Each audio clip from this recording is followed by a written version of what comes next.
The glittering chandeliers of the Burj Al Arab cast dancing shadows across marble floors worth more than most people's homes. Yasmin clutched her worn canvas bag tighter, feeling desperately out of place among the designer suits and silk gowns. She wasn't supposed to be here. The career fair had been advertised as open to all, but looking around at the polished professionals networking with crystal, champagne flutes, she realized all hadn't really meant people like her. Her shoes, carefully polished that morning to hide the cracks in the leather, squeaked softly as she approached the registration desk. The woman behind it looked her up and down with barely concealed disdain, her gaze lingering on Yasmin's faded dress, the one she'd worn to every job interview for the past 6 months. "I'm here for the international business positions," Yasmin said quietly, her voice steady despite her racing heart. The receptionist's perfectly painted lips curved into something that wasn't quite a smile. "Do you have a resume?" Yasmin handed over her carefully prepared folder. Inside were 9 different versions of her resume, each one written in a different language. English, Arabic, French, Spanish, Mandarin, Russian, German, Hindi, and Portuguese.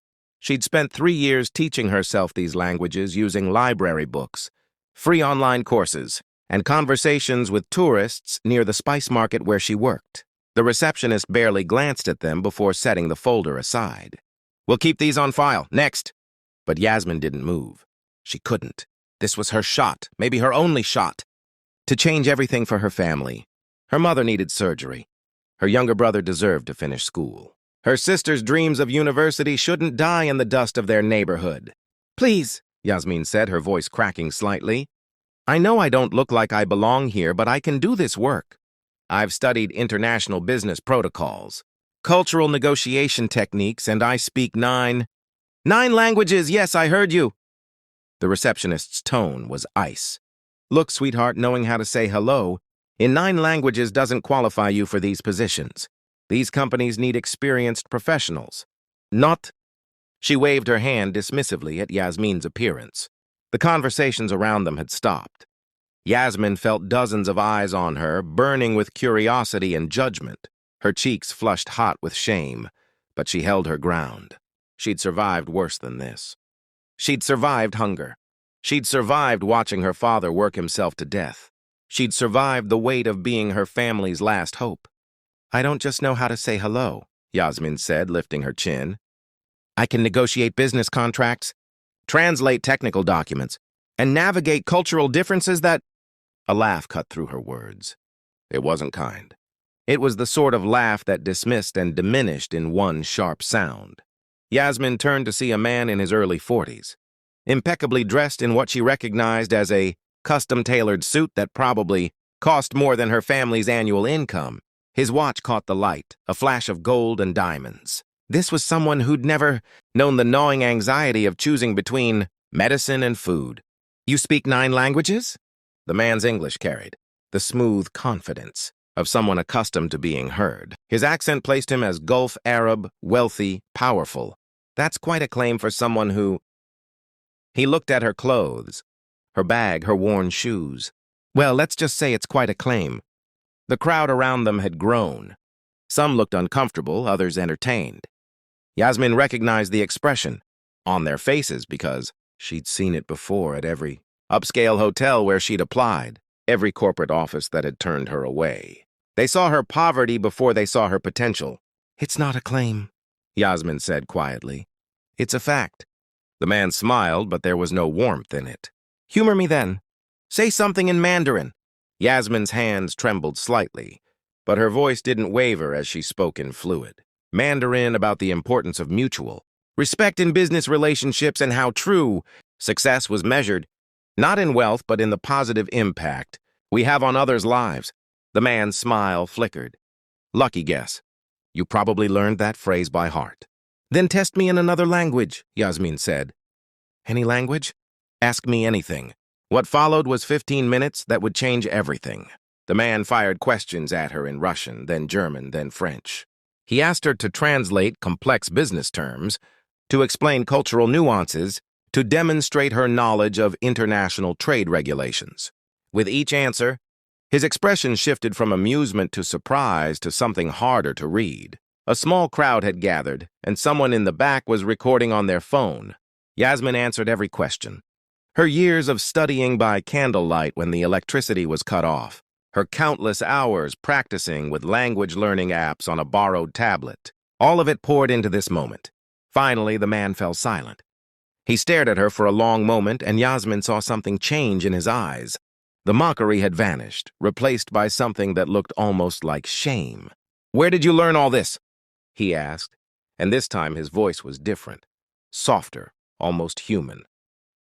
"Everywhere I could," Yasmin answered honestly. "Libraries, free online courses. I practiced with tourists at the market where I work. I traded English lessons for Chinese lessons with a restaurant owner. I listened to German podcasts while I cleaned houses. I studied French with YouTube videos." She paused, then added, "When you have a big enough reason to learn, you find a way." "And what's your reason?" Yasmin thought of her mother's tired smile, her brother's worn textbooks, her sister's hidden tears when she'd accepted she couldn't go to college. "My family," she said simply, "and the belief that poverty isn't a measure of what someone can become." The man was quiet for a long moment. Then he reached into his jacket and pulled out a business card. "I'm Omar Al-Rashid. I own a network of international luxury hotels across the Middle East, Europe, and Asia. We're expanding into the Americas next year." Yasmin took the card with trembling fingers. She recognized the company name. Everyone did. "I came here today looking for talent," Omar continued, and now his voice carried to the entire crowd. "I thought I knew what talent looked like. I thought it looked like expensive, degrees and polished presentations and the right connections." He glanced around at the other attendees. "I was wrong." He turned back to Yasmin. "True talent looks like perseverance. It looks like studying by candlelight. It looks like turning obstacles into stepping stones. It looks like you." Tears stung Yasmin's eyes, but she blinked them back. "I'm offering you a position," Omar said. "Head of our new global communications division. You'll oversee cultural integration across all our properties. The salary is—" He named a figure that made Yasmin's knees weak. "Plus housing, health care for your entire family, and education funds." The room erupted in whispers. Yasmin couldn't breathe. This wasn't real. This couldn't be real. "Why?" she whispered. "Why me?" Omar's expression softened in a way that made him look younger, more vulnerable. 20 years ago, I was you. Different circumstances, different country, but the same hunger to prove myself. A man gave me a chance when no one else would. He looked past my background and saw my potential. His voice grew thick with emotion. He died last year, and at his funeral, I promised myself I'd honor his legacy by doing the same for someone else, by seeing people really seeing them the way he saw me. He extended his hand to Yasmin. "You earned this, not because I'm being charitable, but because you demonstrated exactly the kind of skill, determination, and grace under pressure that this position requires. Your languages are impressive, but what sealed it was watching you maintain your dignity and kindness even when being mocked. That's the quality we need representing our company around the world." Yasmin shook his hand, tears now streaming freely down her face. Around them, the crowd's energy had shifted. Some people looked moved, others ashamed of their earlier judgment. "Thank you," Yasmin managed to say. "Thank you for seeing me." Omar smiled, and this time it was genuine and warm. "Thank you for reminding me why I do this work. Sometimes we get so caught up in appearances and credentials that we forget. The most valuable resource in any business is the human, heart willing to learn, grow, and persevere against all odds." That video, recorded by someone in the crowd, went viral within hours. Millions of people watched. The poor girl who spoke 9 languages, stand her ground with grace.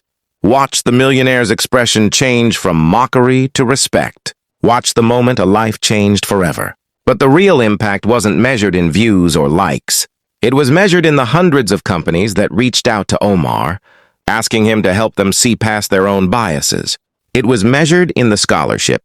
Fund Yasmin later, established for multilingual students from low-income backgrounds. It was measured in Yasmin's mother's successful surgery, her brother's graduation, her sister's acceptance to medical school.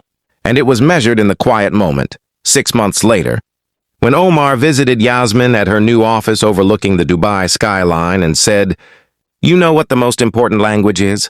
The language of humanity, of seeing each other's worth regardless of the packaging it comes in. You taught me that. Thank you.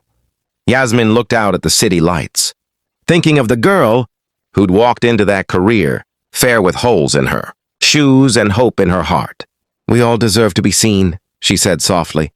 Every single one of us has value that can't be measured by what we wear or where we come from. Sometimes it just takes one person willing to look closer. In a world obsessed with credentials and appearances, sometimes the greatest gift we can give is the simple act of truly seeing someone, believing in their potential, and offering them the chance to prove what they've always known they could do. That's not charity. That's humanity at its finest. And that's the language we should all strive to speak fluently.